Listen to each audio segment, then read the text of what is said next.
You know that feeling, that kind of persistent sense that something's just well off. Yeah, not always like a huge weight, maybe, but just this extra layer of awareness, a sort of silent battle inside you can't quite name. Exactly. It could be like a feeling of displacement or a kind of sadness without an obvious cause, maybe just feeling really tired by it all. And it makes you wonder, right? Am I broken? Is there something fundamentally wrong with me if I feel these things? Right. So our deep dive today looks at this really fascinating perspective, drawing from this YouTube source that basically flips that whole idea around. It asks this pretty bold question. What if these difficult feelings, they aren't actually signs of depression or being sick? What if they're signs you're waking up? Yeah, waking up in a world that, according to this source anyway, feels increasingly, well, the word used is insane. It's definitely not about saying awareness is a pathology. It's suggesting that maybe the pain, the restlessness, that feeling of not fitting in, it might not point to a flaw in you. It might actually mean you're becoming really aware of certain realities. Realities maybe a lot of other people just prefer to ignore. Or gloss over,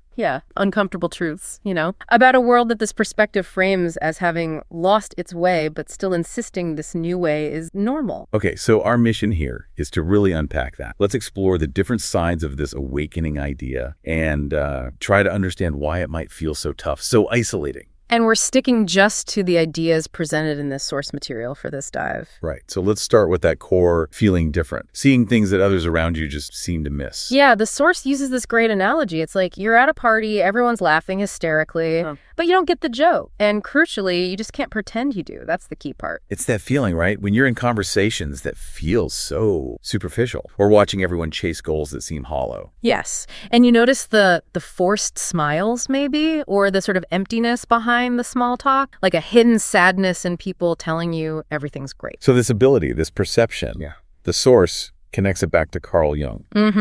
He talked about some people being born with a greater sensitivity, like having more sensitive antennas was the phrase used. Antennas, okay. Yeah, antennas that pick up on frequencies others miss, the inconsistencies, the shadows, the falseness in the world, things others might be tuned out from or maybe actively ignore. That's an interesting way to frame it. Not a flaw, but like heightened perception. Exactly. But it's also called a gift that hurts. A gift that hurts. Well, like having a super sharp vision, but you live somewhere that prefers twilight, Yeah. Seeing clearly can be painful when the surroundings aren't built for clarity. Okay, that makes sense. And Jung also talked about the burden of consciousness. That really captures this feeling, doesn't it? Seeing too much, understanding too much. Feeling too much. Yeah. The viewpoint in the source describes it almost like your soul lacks that typical protective layer. Makes it harder to just skim the surface of life. You get pulled into the undercurrents. And that kind of seeing, that sensitivity, it must lead to feeling pretty alone, right?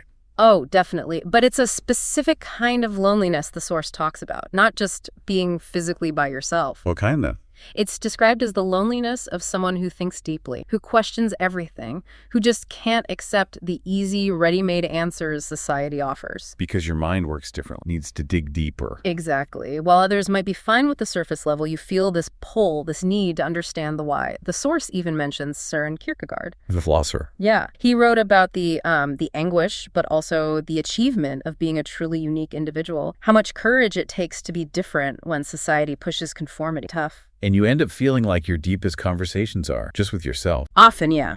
Echoing in that internal space that feels kind of separate. But the source argues this loneliness isn't necessarily all bad. Oh, how so? It can actually push you into a closer relationship with yourself. You discover who you are when you're not, performing. You learn to listen to that inner voice, trust your gut. So a painful loneliness, maybe, but one with potential, maybe even freedom? That's the framing. Yeah. Full of possibilities, yeah. And this whole idea of sensitivity, it's not just philosophy, is it? The source brings up highly sensitive people, HSPs. Right. Elaine Aron's research, it mentions that about 20% of people might have this more reactive nervous system. More permeable. Permeable, yeah.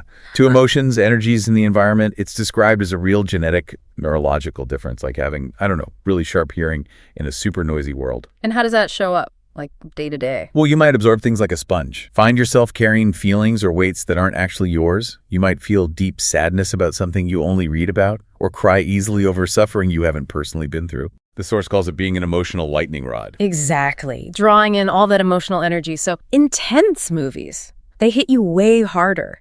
Sad news can stay with you for days. Even just witnessing an argument can leave you feeling completely drained. And that tiredness isn't laziness. No, it's framed as profound exhaustion. Your system is just working overtime, processing not only your own stuff, but the whole emotional environment, too. That sounds intense. Yeah. Makes you empathetic, sure, but what? It does. It comes at a cost, energy-wise. So the point isn't to shut down, but to learn how to manage it, build internal filters, healthy boundaries. Which is framed as self-love, not selfish. Crucial self-love, yeah. Okay, so let's shift a bit. How does this perspective see the external world itself? It's often described like watching a play. A theater play, where everyone knows their lines, seems to be performing, but maybe they've forgotten why they're saying them. Like the original meaning is lost. Just presenting these edited versions of themselves, pretending everything's fine, life makes sense, even when maybe it doesn't feel that way underneath. Social media gets called out specifically. Oh, yeah. The perfect lives that aren't quite real, the happy photos hiding sadness, the constant showing off of success that just doesn't feel earned or authentic sometimes. A silent agreement to pretend. That phrase really sticks. It does, and it connects to Albert Camus and his whole idea of the absurd. Remind me, the absurd is? It's that clash between our deep human need for meaning, for purpose, and the universe just being silent, indifferent, irrational even. And you feel that clash really strongly when you see people living on autopilot, following scripts. Exactly. Scripts written by society, by expectations, not by their own inner truth. And when your soul is screaming for something authentic... It feels like rebellion. Totally. Refusing to just play along in the theater of appearances can make you seem weird, antisocial, maybe negative. But from this viewpoint, it's about choosing truth. An uncomfortable truth instead of a comfortable illusion, yes. The struggle isn't that you can't perform, it's that your inner self values truth too much to live a lie comfortably, even a socially acceptable lie. And that leads to this real hunger, doesn't it? Not for food, but for... True connection, yeah. Conversations that actually go somewhere deep, touch the soul. But so much interaction feels manufactured, superficial, designed to impress, not connect. You end up feeling like a collector of authentic moments in a world producing imitations. That's a powerful image. It really is. Because interactions often just stick to the surface, don't they? Try talking about big dreams, deep fears, the weirdness of being alive. It gets awkward, or feels like you crossed the line. The source mentions Sigmund Bauman here. Liquid modernity. Yeah, the idea that everything's fluid, temporary, disposable now. Relationships become fleeting.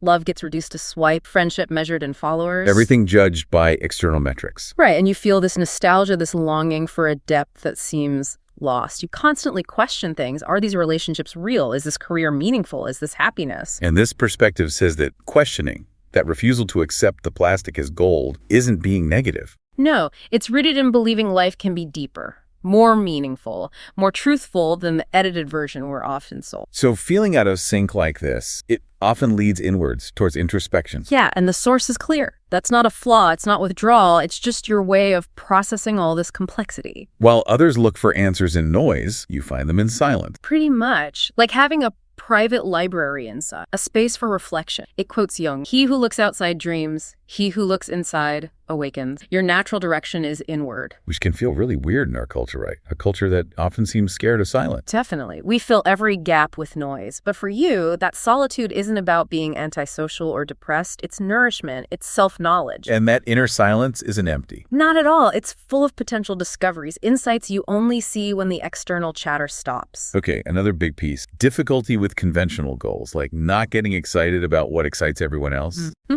The promotions, the status symbols, the bigger salary. While everyone else is racing, you're standing there asking, wait, is this actually worth my limited time here? Especially if the work itself feels... And this connects to Nietzsche, the death of God. Yeah, but not just literally religion. More about the breakdown of those old external sources of value and meaning. Nietzsche saw we'd have to create our own value. This perspective suggests, well, we're living in that time now. So your heart rebels against the crazy rate, the hamster wheel. Exactly. You see people burning out for things that don't seem to make them genuinely happy, just look successful. And if you question it, you get called lazy, unmotivated, naive. But the reframe here is powerful. It really is. Your reluctance isn't a lack of ambition. It's an excess of consciousness. Wow, an excess of consciousness. Yeah. Your soul wants something real, something aligned with your inner truth. So that revolt against emptiness, it's actually a search for fullness, which the source calls the sanest thing anyone can do. Okay. And the sensitivity.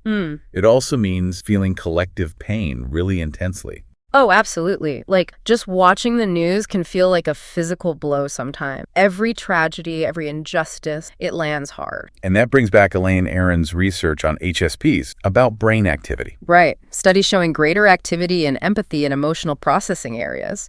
Your brain literally reacts to witness suffering, almost like you're experiencing parts of it yourself. It's not drama, it's neurology. Social injustice, environmental damage, cruelty. Yeah. It all hits deep. You can't just switch it off. No. Trying to ignore it feels impossible, like pretending it's not pouring rain when you're soaked. But this feeling, this connection to collective pain, it's not just negative. No, it's also presented as what connects you to something bigger. It fuels deep compassion. Schopenhauer saw compassion as the basis of morality, right? So your sensitivity isn't weakness. It's framed as a superior form of moral consciousness. The challenge is just, how do you channel that compassion without getting paralyzed by it? That's the million-dollar question. Okay, sometimes you might just wake up with this weird feeling, like a nausea, but not from your stomach. Yeah, more from the soul. That sudden, sharp awareness of the absurdity of it all, the rushing around, the sheer weight of just being alive when you never asked to be. It sounds like Sartre. Existential nausea. Exactly that. The vertigo you feel when you truly grasp your radical freedom and your total responsibility for your choice with no instruction manual, no predefined purpose. That feeling of, what am I even doing here? On the deepest possible level. Sartre said we are condemned to freedom, remember? No all-time authority tells you the right way. It can be terrifying. But again, this source says this isn't mental illness. No, it's described as too much lucidity, seeing clearly that life doesn't come with built-in meaning. You have to create it in a universe that's ultimately indifferent. Scary, yeah, but also potentially liberating. Incredibly liberating, potentially. That feeling, that nausea, it can paralyze you or it can empower you. Depends how you wrestle with it. And there's Jung's collective shadow, too. How does that fit in? Well, just like individuals push down their dark sides, societies do too, right? This perspective argues we reframe violence as order. Greed becomes progress. Cruelty is deemed necessary. And with those sensitive antennas, Yeah. you see through that. You see the barbarism beneath the polished surface, yeah? You notice how absurdities get normal, like extreme hunger existing right next to massive waste, destruction justified for systems nobody fully... And you feel like an accomplice just by being part of it. Yeah, an involuntary accomplice. And the idea is, as long as we deny that collective charade, it leaks out destructively. Wars, prejudice, injustice. Seeing that clearly can feel overwhelming at first. But it can also motivate to at least try not to consciously add to the shadow, to live with more integrity, to find small ways to choose a different path. Recognizing the shadow, personal and collective, is the first step to changing anything. This view gives you courage to look where others won't. Okay, so pulling all these threads together, maybe these difficult feelings, what you might think is depression, maybe it's not that at all. Maybe it's what the source calls a painful awakening. Like turning on a bright light in a dark room. Exactly. Hurts your eyes at first, everything's blurry, you kind of want the familiar dark back. But then your eyes adjust, and you start seeing things that were totally invisible before. You're waking up when maybe most people prefer to stay asleep or on autopilot.